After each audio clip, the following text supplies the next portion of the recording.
J'ai perdu 25 kilos en 6 ans, je cours 2 fois par jour et j'ai déjà fait 4 marathons. Si vous voulez perdre du poids, il faut absolument faire du sport.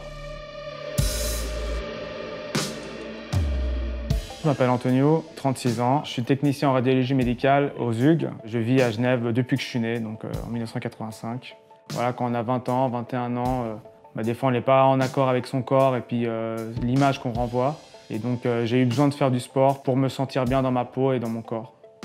Le but principal, c'était de perdre du poids. Et puis ça peut passer qu'à travers 2 choses, ça je l'ai compris aussi à ce moment-là, à travers l'alimentation et puis à travers le sport. Donc effectivement, il a fallu réfléchir à comment manger, comment s'organiser, respecter son corps, prendre conscience aussi que la santé elle est importante.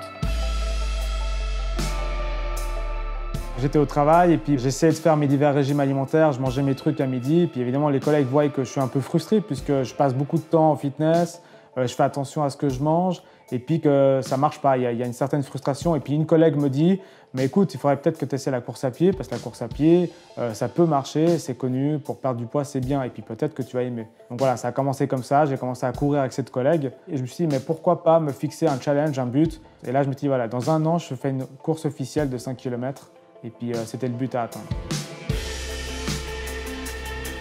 En courant, tu perds vraiment du poids. Et puis du coup, après, tu t'intéresses, donc tu lis les articles, tu essaies de voir comment courir, qu'est-ce que tu peux faire. À chaque fois, tu augmentes d'1 kilomètre. Par rapport à l'alimentaire, c'est pareil. Pour pouvoir courir, il faut que tu aies une hygiène alimentaire. Du coup, alors, tu fais en sorte que ton alimentation puisse te permettre de courir de plus en plus vite et de plus en plus longtemps. Quand on a passé cette phase de la difficulté de se mettre dans ce sport, après, on s'évade très très vite et on ne se rend pas compte. Donc les mètres, les kilomètres défilent. C'est une manière de s'élever en fait, un peu spirituellement et psychologiquement. Moi j'appelle ça être un peu en pilote automatique où le corps avance, mais dans ta tête il se passe énormément de choses. C'est vraiment un déclic la première course parce qu'on sent qu'on a réussi quelque chose, mais qu'on a envie de faire mieux. Et du coup, alors j'ai enchaîné les courses pendant 1 année. Toutes les courses que je pouvais faire ici à Genève, je les ai faites en essayant à chaque fois d'améliorer mon temps.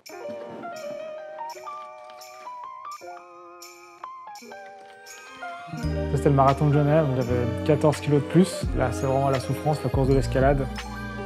Donc voilà, j'ai gardé un souvenir de chaque course à pied. Puis c'est aussi un rappel, un peu à l'image des vêtements, pour te rappeler un peu le chemin parcouru.